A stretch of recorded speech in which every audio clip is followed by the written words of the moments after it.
نحمده ونصلي على رسوله الكريم اما بعد فاعوذ بالله من الشيطان الرجيم بسم الله الرحمن الرحيم رب اشرح لي صدري ويسر لي امري واحلل عقدة من لساني يفقهوا قولي ربنا زدنا علما۔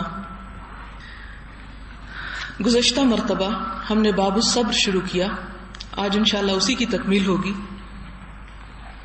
پہلی حدیث حضرت صہیب رومی سے روایت ہے، حضور صلی اللہ علیہ وسلم نے ارشاد فرمایا کہ تمہارے وقتوں میں سے پہلے ایک بادشاہ گزرا ہے، یعنی گزشتہ زمانے میں، جس کے پاس ایک جادوگر تھا۔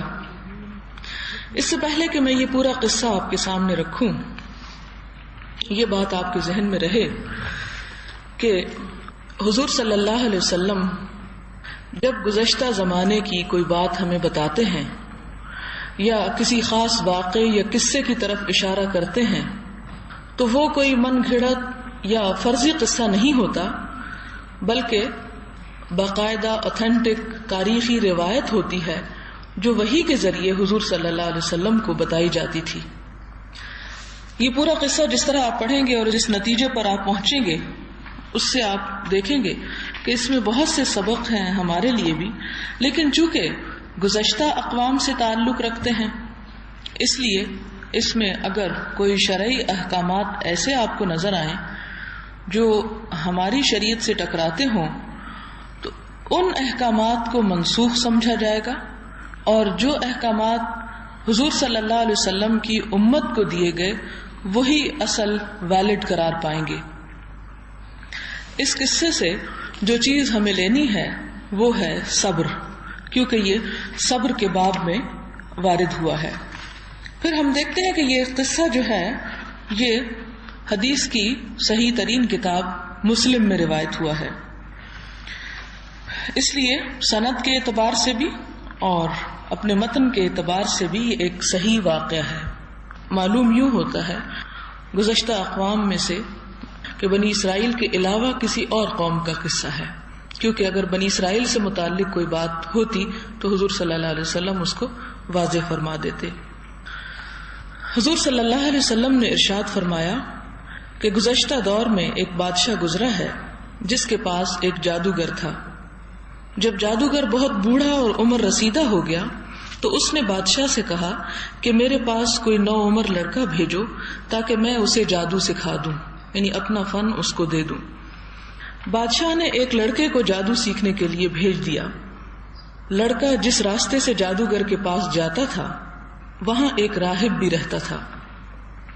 راہب سے مراد ایک دین کی تعلیم دینے والا یا دین سکھانے والا یا دینی رہنما۔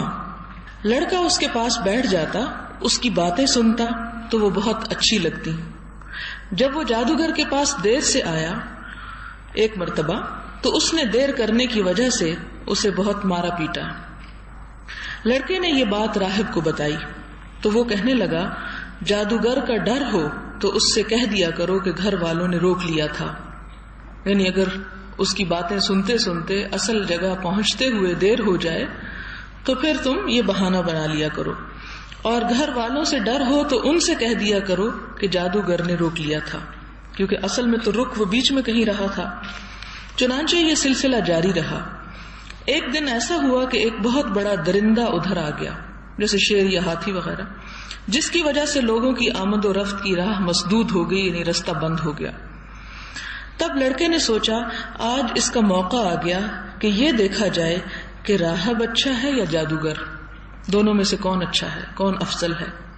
چنانچہ اس نے ایک پتھر اٹھایا اور کہا اے اللہ، تیرے نزدیک راہب کا کام جادوگر کے کام سے بہتر اور پسندیدہ ہے تو اس درندے کا کام تمام کر دے، یعنی اسے ختم کر دے، تاکہ لوگوں کی آمد و رفت جاری ہو جائے، یعنی راستہ کھل جائے۔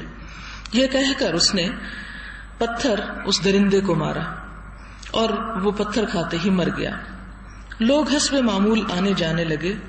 پھر وہ لڑکا راہب کے پاس آیا اور اسے یہ واقعہ سنایا تو راہب نے کہا صاحبزادے، آج تو تم مجھ سے بھی افضل ہو گئے کہ اللہ تعالیٰ نے تمہارے ہاتھ سے ایک ایسا کام کرایا جو مجھ سے بھی نہیں ہوا کبھی۔ تو راہب نے کہا صاحبزادے، آج تو تم مجھ سے بھی افضل ہو گئے، اب تمہارا معاملہ اس مرحلے پر آ گیا ہے کہ تمہیں ابتلا اور آزمائش میں ڈالا جائے. یعنی جب انسان کے ہاتھوں اللہ تعالیٰ ایسے کام کروانے لگے جو عام طور پر ممکن نہ ہو تو ساتھ ساتھ آزمائشیں بھی آنا شروع ہو جاتی ہیں، اور خاص طور پر اللہ کے دین کے راستے میں. اور جب یہ مصیبت پیش آئے تو میرا کسی سے ذکر نہ کرنا. یہ لڑکا نہ صرف عام امراض میں لوگوں کا علاج کرتا تھا بلکہ مادرزاد اندھوں اور برس والوں کو بھی اچھا کر دیا کرتا تھا. یعنی اللہ تعالیٰ نے اس کے ہاتھ میں، اس کے کلام میں اتنی شفا ڈالی کہ وہ لوگوں کو صحت بخشنے لگا اللہ کے حکم سے. بادشاہ کا ایک ساتھی اور مصاحب اندھا ہو گیا. اسے لڑکے کا حال معلوم ہوا کہ وہ دوسروں کو صحت یاب کرتا ہے تو بہت سے ہدایا اور تحائف لے کر اس کے پاس آیا اور کہا کہ اگر تم مجھے بینا کر دو، یعنی میری بینائی واپس لوٹا دو، تو یہ سب کچھ تمہاری نظر ہے. لڑکا کہنے لگا وہ شفا میں نہیں بلکہ اللہ تعالیٰ دیتا ہے، اور یہی اللہ والوں کی پہچان ہوتی ہے کہ وہ کسی بھی کام کو اپنی قوت اور کمال کی وجہ سے نہیں کرتے بلکہ اللہ کے بھروسے اور اللہ ہی کا انعام اور اللہ ہی کی نعمت سمجھتے ہیں، اور اس کا اصل سورس اور اصل قوت خدا ہی کی ذات کو قرار دیتے ہیں. لڑکا کہنے لگا وہ شفا میں نہیں بلکہ اللہ تعالیٰ دیتا ہے، تم اللہ پر ایمان لے آؤ تو میں تمہاری شفا کے لیے اللہ سے دعا کروں گا. وہ مصاحب یعنی جو اندھا ہو چکا تھا اللہ تعالیٰ پر ایمان لے آیا. ظاہر ہے اسے صحت چاہیے تھی، اسے آنکھوں کی نظر چاہیے تھی، اور ایسے موقعوں پر جب انسان کسی سخت آزمائش میں مبتلا ہو جائے تو عموماً انسان ایمان بیچنے سے بھی گریز نہیں کرتا. تو اس نے صحیح دین کے اوپر صحیح ایمان قبول کر لیا تو اللہ تعالیٰ نے اسے بینا کر دیا، یعنی دیکھنے کے قابل بنا دیا. جب وہ حسب معمول بادشاہ کے دربار میں حاضر ہوا تو بادشاہ نے پوچھا یہ تمہاری بینائی کس نے لوٹا دی؟ مصاحب نے کہا میرے رب نے. یہ نہیں کہا اس لڑکے نے، کہا میرے رب نے، کیونکہ ایمان لے آیا تھا اور اس شخص نے اسے اپنا غلام نہیں بنایا بلکہ اسے رب کا غلام بنایا اور رب سے جوڑا. یہ ہوتی ہے دین کی صحیح تبلیغ کہ بندوں کو اپنا غلام نہ بنایا جائے بلکہ اللہ تعالیٰ کا غلام بنایا جائے اور اللہ کے ساتھ جوڑا جائے. بادشاہ کہنے لگا میرے سوا بھی تیرا کوئی رب ہے؟ یعنی وہ اپنے آپ کو خدا سمجھتا تھا. مصاحب نے جواب دیا میرا اور آپ کا سب کا رب اللہ ہے. بادشاہ نے اسے گرفتار کر کے عقوبت خانے یعنی جیل میں بند کرا دیا. جب اسے اذیت دی گئی تو مجبور ہو کر اس نے لڑکے کے متعلق بتا دیا اور لڑکا گرفتار ہو کر آ گیا. بادشاہ نے لڑکے سے کہا کہ اب تم جادو کے زور سے اندھوں اور برس تک والوں کو اچھا کر دیتے ہو اور اتنے ماہر ہو گئے ہو. تو لڑکا کہنے لگا میں تو کسی کو اچھا نہیں کر سکتا، شفا تو اللہ تعالیٰ دیتا ہے. بادشاہ نے لڑکے کو بھی گرفتار کر کے تکالیف اور سزائیں دینا شروع کر دی. تو اس نے راہب کا پتہ نشان بتا دیا، یعنی اس مصاحب نے لڑکے کا بتایا اور لڑکے کو جب سزا ملی تو اس نے آگے راہب کا بتا دیا جو اصل استاد تھا سب کا. چنانچہ راہب کو بلوایا گیا اور اس سے کہا گیا کہ اپنا مذہب چھوڑ دو. اس نے انکار کیا تو آرا منگوا کر راہب کے بدن کو 2 ٹکڑوں میں چیر دیا گیا. یہ جیسا کہ آپ سورۃ البقرہ کی ایک آیت کی تفسیر میں پڑھ چکے ہیں کہ حضور صلی اللہ علیہ وسلم کے پاس جب ایک دن صحابہ کرام بہت تکلیف کے عالم میں پہنچے تو آپ نے فرمایا تم پر وہ کچھ نہیں گزرا جو گزشتہ اقوام پر گزرا. ان میں سے کسی ایک کے ساتھ ایسا سلوک بھی کیا جاتا تھا کہ آرے کے ساتھ جسم کو 2 حصوں میں تقسیم کر دیا جاتا اور پھر بھی وہ ایمان سے باز نہ آتا. تو یہاں پر بھی یہ ہے کہ راہب کو بھی 2 حصوں میں تقسیم کر دیا گیا. پھر مصاحب کو بلوایا اور اس سے کہا کہ تم اپنا مذہب ترک کر دو، مگر اس نے بھی بادشاہ کا کہا ماننے سے انکار کر دیا کیونکہ ظاہر ہے کہ اتنا بڑا معجزہ ہو چکا تھا کہ اس کی آنکھیں واپس آ گئی تھی. تو آرے سے اس کے بھی 2 ٹکڑے کر دیے گئے. پھر اس لڑکے کو بلوا کر اس سے بھی یہی کہا گیا مگر لڑکے نے بھی انکار کر دیا. یہاں اصل میں اس حدیث میں جس باب میں یہ وارد ہوئی ہے صبر کے، یہ بتایا جا رہا ہے کہ ایمان کے لیے اگر جان بھی دینا پڑے تو وہ بھی کچھ مہنگا سودا نہیں، لیکن یہ وہی دے سکتا ہے جس کے اندر حقیقی معنوں میں صبر ہو اور جو مشکلات اور مصیبتوں پر صبر کر کے اپنے ایمان کو باقی رکھ لے. پھر اس لڑکے کو بلوا کر اس سے بھی یہی کہا گیا مگر لڑکے نے بھی انکار کر دیا. تب بادشاہ نے اس لڑکے کو اپنے چند لوگوں کے حوالے کر کے حکم دیا کہ اسے فلاں پہاڑ کی چوٹی پر لے جاؤ. وہاں پہنچ کر بھی یہ اپنے انکار پر قائم رہے اور اپنے دین سے باز نہ آئے تو اسے وہاں سے نیچے پھینک دینا. چنانچہ وہ لوگ لڑکے کو لے کر چلے گئے. جب وہ پہاڑ پر چڑھ گئے تب لڑکے نے دعا کی کہ اے اللہ جس طرح تو چاہے مجھے ان سے نجات عطا فرما. اسی وقت پہاڑ زلزلے سے لرزا اور محافظ پہاڑ سے گر کر ہلاک ہو گئے اور لڑکا پھر بادشاہ کے پاس چلا آیا. بادشاہ نے لڑکے سے پوچھا تمہارے محافظوں کا کیا بنا؟ لڑکے نے کہا اللہ تعالیٰ نے مجھے ان سے نجات دے دی ہے. تب بادشاہ نے اپنے چند دیگر مصاحبوں کے لڑکے کو حوالے کر کے ان سے کہا کہ اسے ایک چھوٹی سی کشتی میں ڈال کر دریا کے بیچوں بیچ لے جاؤ. وہاں پہنچ کر بھی یہ اپنا مذہب ترک نہ کرے تو اسے وہیں ڈبو دو. جب وہ لوگ اسے لے کر دریا میں چلے تو لڑکے نے پھر وہی دعا کی کہ اے اللہ تو جس طرح چاہے مجھے ان سے بچا. چنانچہ ان سب لوگوں سمیت کشتی ڈوب گئی اور لڑکا صحیح سلامت پھر بادشاہ کے پاس جا پہنچا.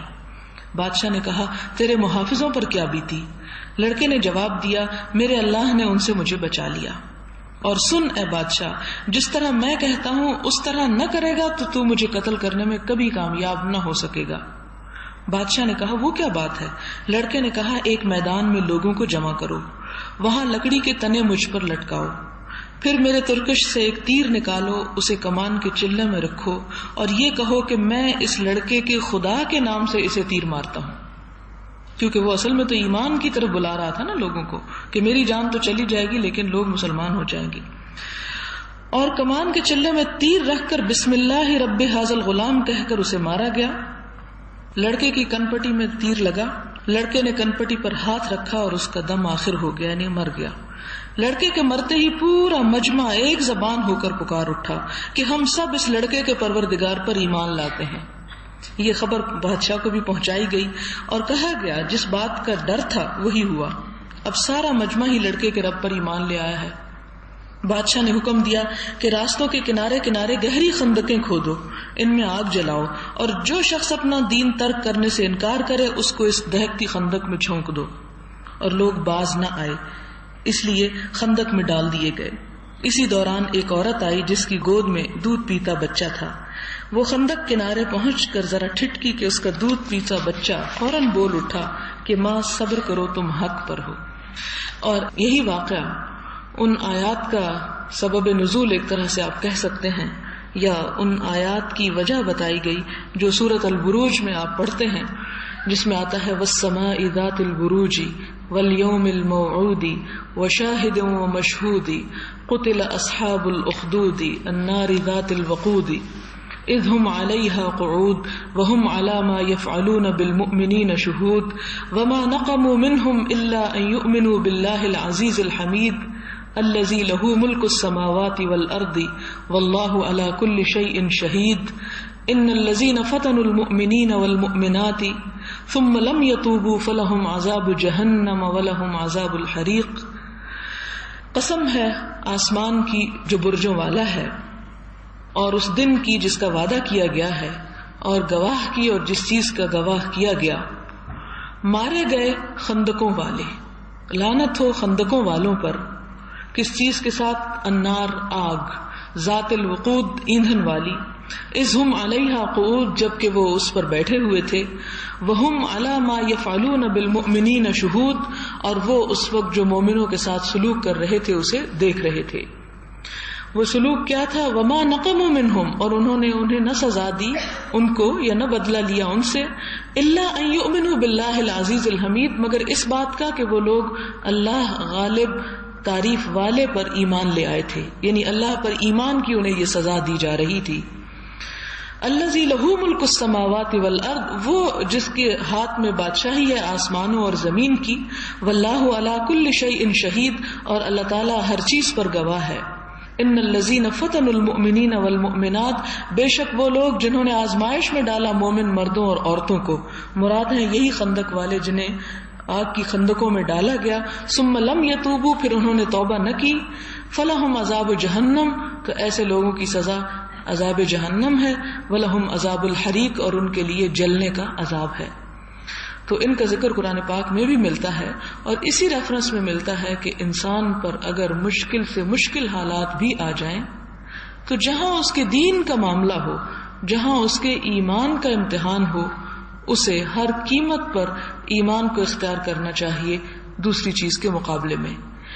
اور یہاں پر آپ دیکھیں کہ کتنا قوی تھا ان کا ایمان اور کتنا مضبوط تھا کہ گروہ کے گروہ ان خندقوں میں ڈالے گئے لیکن پھر بھی وہ باز نہ آئے. حالانکہ انسان دوسرے کو ڈلتے ہوئے دیکھ لے تو خود توبہ کر لے اور پیچھے بھاگ جائے اور پلٹ جائے اور کسی طرح اپنے آپ کو بچا لے، لیکن ان میں سے کسی نے بھی اس بات کو گوارا نہ کیا. اور میں سمجھتی ہوں کہ آج کے دور میں بھی ایمان کی حفاظت کرنا اور اللہ تعالیٰ کی بات ماننا، اس کی اطاعت کرنا کچھ آگ میں جانے سے کمتر نہیں ہے. اگرچہ وہ اس طرح کی خندقوں کی آگ نہیں، لیکن معاشرے میں پھر دین پر قائم رہ کر جینا بہرحال ایک مشکل ترین عمل ہے کہ انسان ہر طرح کے حرام سے بچے اور صرف صحیح رستہ اختیار کرے، کیونکہ اللہ تعالیٰ کا حکم وہ ہے. تو اس میں آپ دیکھیں کہ جیسا کہ حضور صلی اللہ علیہ وسلم نے ایک خبر دی تھی آئندہ زمانے کے بارے میں کہ ایک وقت ایسا آئے گا کہ جب ایمان پر قائم رہنا اتنا مشکل ہوگا کہ جتنا آگ کا انگارہ ہاتھ میں پکڑنا. کہ انسان آگ کا انگارہ پکڑتا ہے، نہ اسے پکڑ سکتا اور نہ چھوڑ سکتا ہے. چھوڑ اس لیے نہیں سکتا کہ ایمان جیسی چیز جو ہے اسے چھوڑ کے تو ہمیشہ کے لیے آگ ہے. تو انسان سوچتا چلے تھوڑے دن کی یہ تکلیف ہے، میں اسے برداشت کر لوں. لیکن بہرحال صحیح دین پر قائم رہنا آج کے دور میں بھی اسی طرح مشکل ہے اور تکلیف دہ ہے. لیکن ان تکلیفوں پر انسان صبر کیوں کرے؟ کس لیے کرے؟ اس لیے کرے کہ کل آخرت کی اسے امید ہے کہ وہ اچھی گزرے گی اور اس کی بھلائی اور بہتری کے لیے آج کی ہر مصیبت انسان کے لیے پھر ہلکی ہو جاتی ہے. اگلی حدیث بھی صبر ہی کے بارے میں ہے. حضرت انس بن مالک سے روایت ہے کہ رسول اللہ صلی اللہ علیہ وسلم کا ایک ایسی عورت کے پاس سے گزر ہوا جو قبر پر بیٹھی رو رہی تھی. آپ صلی اللہ علیہ وسلم نے فرمایا، اللہ کی بندی، اللہ سے ڈر اور صبر کر. وہ کہنے لگی، بس آپ اپنے کام سے کام رکھیے، آپ کو وہ صدمہ نہیں ہے جو مجھے پہنچا ہے. عموماً یہ بات سننے میں آتی ہے جب کسی بھی دکھی انسان کو انسان صبر کی تلقین کرے. وہ عورت آپ صلی اللہ علیہ وسلم کو پہچانتی نہیں تھی. ظاہر ہے کہ مکہ ایک چھوٹی سی بستی تو نہیں تھی، کافی بڑی جگہ تھی. اسے بتایا گیا کہ آپ نبی صلی اللہ علیہ وسلم ہیں. پھر وہ عورت اظہار معذرت کے لیے آپ کے گھر پر آئی. وہاں اس کے تصور کے مطابق کوئی دربان نہیں تھا. عرض کرنے لگی، میں نے آپ کو پہچانا نہیں تھا، اس لیے میں نے ایسی سخت بات آپ کو کہہ دی تھی. آپ صلی اللہ علیہ وسلم نے فرمایا کہ صبر تو پہلے صدمے کے وقت ہوتا ہے، پہلی چوٹ کے وقت ہوتا ہے. اگر اس وقت انسان صبر نہیں کرتا اور وہ سب کچھ کہہ گزرتا ہے، کر گزرتا ہے جو اس کے دل اور نفس میں اس وقت آتا ہے، تو وہ پھر صبر نہیں ہوتا. گویا صبر کی یہاں ایک اور وضاحت کر دی گئی ایک اور طرح سے کہ صبر اس وقت کی کیفیت کا نام ہے، اس وقت اپنے آپ کو روک لینے کا نام ہے کہ جب انسان کو صدمے کا پہلا حصہ سننے کو ملے یا پہلی خبر سننے کو ملے اور اس وقت انسان اپنے آپ پر کنٹرول رکھے، اپنے جذبات پر اور اپنی زبان پر اور اپنے ہاتھوں پر اور اپنے طور طریقوں پر. تو یہی دراصل صبر ہے جس پر اجر کا وعدہ کیا گیا ہے. اگلی حدیث ہم دیکھتے ہیں کہ بخاری کی حدیث ہے.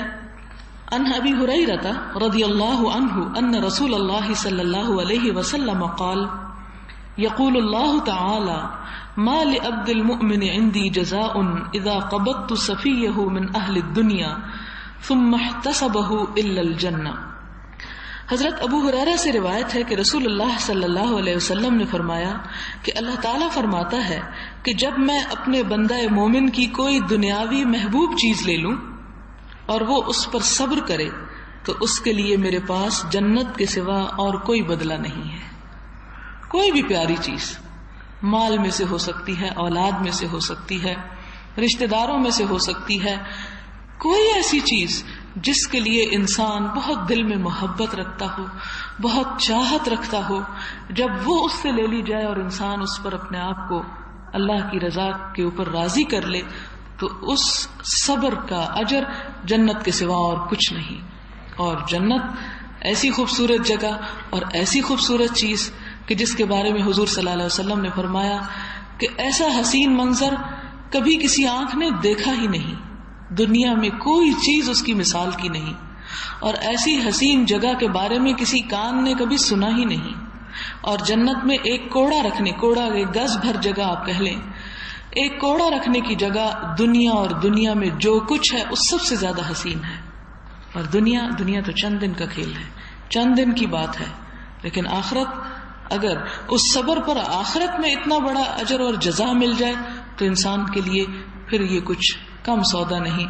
اس چیز پر انسان کے لیے صبر کرنا پھر آسان ہو جاتا ہے، کیونکہ جو کچھ بھی انسان کے پاس ہے، جیسے کہ اللہ تعالیٰ فرماتے ہیں ما عندکم ینفد، جو تمہارے پاس ہے سب ختم ہو جائے گا، وما عند اللہ باق، اور جو خدا کے پاس ہے وہ باقی رہنے والا ہے.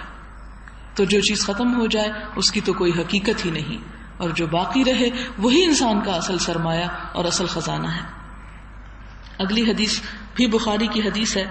وعن عائشة رضی اللہ تعالی عنہا انہا سألت رسول اللہ صلی اللہ علیہ وسلم عن الطاعون فأخبرها أنه كان عذابا يبعثه الله تعالى على من يشاء فجعله الله تعالى رحمة للمؤمنين فليس من عبد يقع في الطاعون فيمكث في بلده صابرا محتسبا يعلم أنه لا يصيبه إلا ما كتب الله له إلا كان له مثل أجر الشهيد. رواه البخاري. حضرت ام المؤمنین حضرت عائشہ صدیقہ رضی اللہ تعالی عنہا فرماتی ہیں کہ میں نے رسول اللہ صلی اللہ علیہ وسلم سے طاعون کے متعلق دریافت کیا. پلیگ، یہ جو بیماری انڈیا میں پھیلی تھی، اور آپ کو یاد ہوگا کہ وہ کیوں پھیلی تھی. بابری مسجد کا جب حادثہ ہوا اور ملک کے طول و عرض میں وہاں پر بھی مظاہرے اور ہنگامے ہوئے، تو سورت نام کی ایک جگہ ہے جہاں پر مسلمانوں کو ہندوؤں نے شدید قسم کی تکلیفیں دی اور طاعون وہیں سے پھیلا. اور جیسا کہ آپ جانتے ہیں کہ اس دور میں تقریباً طاعون ناپید ہو چکا ہے، لیکن وہ ایک طرح سے عذاب الہی کی شکل تھی جو اس قوم پر نازل ہوئی. اور پھر اس کی وجہ سے ہوا یہ کہ ان لوگوں نے مسلمانوں کے ساتھ جو زیادتیاں کی تھی، ان کے گھر جو گرائے تھے اور ان کے اوپر جو کچھ کیا تھا، اس کا ایک طرح سے انہیں بدلہ بھی دیا. اور ان کے لیے وہ خود مائک اور لاؤڈ سپیکرز اور دریوں اور صفوں کا انتظام کرتے ہر جمعے کے لیے کہ وہ اپنی نمازیں پڑھ سکیں. اور وہ جو کچھ ان کے ساتھ زیادتیاں کر چکے تھے ان سب کا انہوں نے ان سے معافی بھی مانگی. تو اسی طرح حضور صلی اللہ علیہ وسلم نے طاعون کی بیماری کے بارے میں فرمایا کہ وہ ایک طرح سے عذاب ہوتا تھا جو گزشتہ اقوام پر اللہ تعالیٰ مسلط کیا کرتے تھے.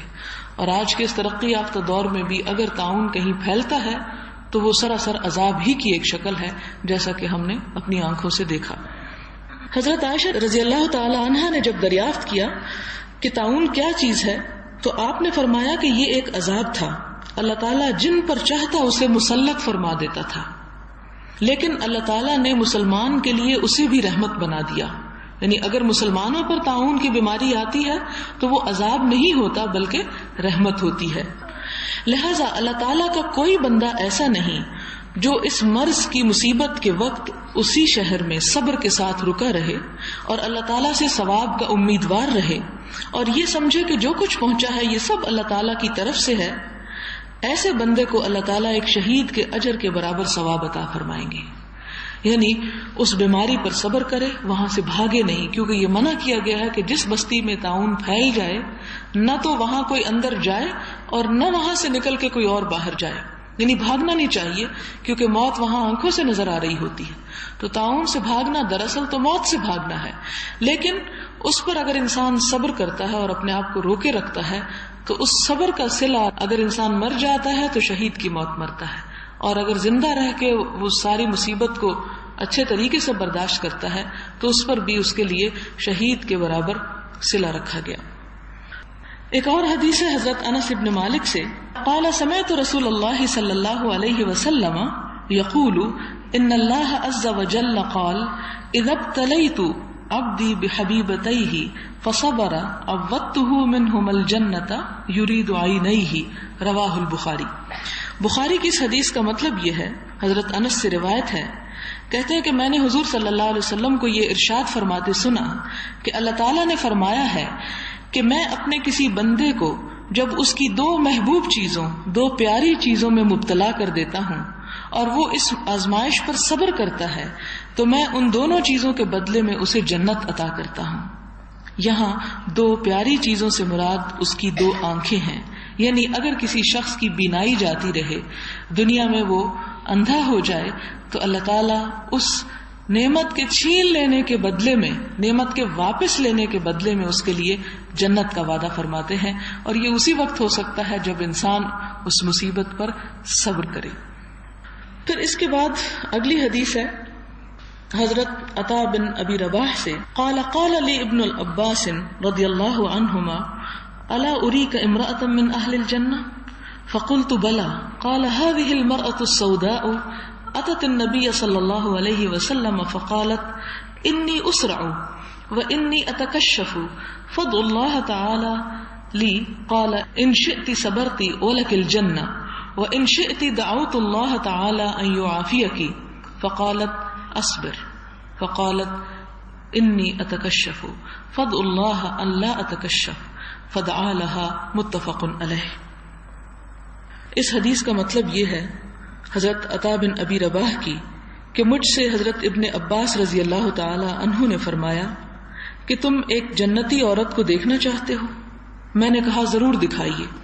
فرمایا یہ سیاہ فام عورت حضور صلی اللہ علیہ وسلم کی خدمت میں حاضر ہوئی، یعنی انہوں نے کہا کہ یہ ایک کالی کلوٹی عورت جو آپ صلی اللہ علیہ وسلم کی خدمت میں حاضر ہوئی اور عرض کیا کہ یا رسول اللہ مجھے مرگی کا دورہ پڑتا ہے اور اس وقت میرا سطر کھل جاتا ہے، یعنی میں ننگی ہو جاتی ہوں، آپ اللہ تعالیٰ سے دعا فرما دیجئے یعنی میری بیماری دور ہو جائے۔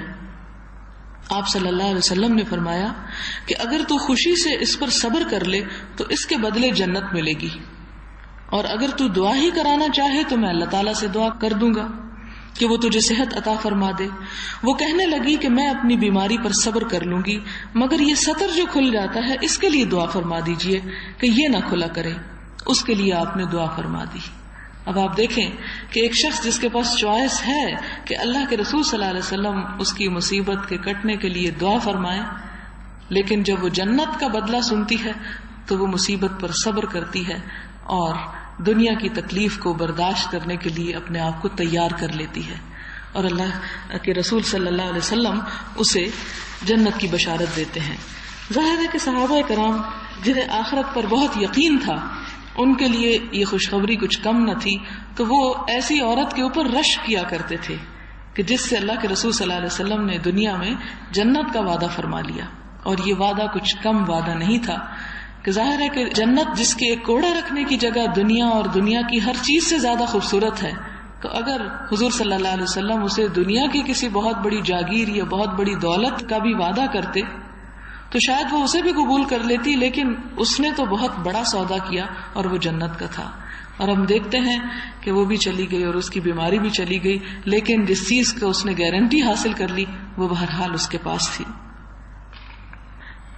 اگلی حدیث عن ابی عبد الرحمن عبد اللہ بن مسعود رضی اللہ عنہ قال کأنی انظر الى رسول اللہ صلی اللہ علیہ وسلم یحکی نبیا من الانبیاء صلوات اللہ وسلامہ علیہم ضربہ قومہ فأدموہ وہو یمسح الدم عن وجہہ یقول اللہم اغفر لقومی فإنہم لا یعلمون متفق علیہ۔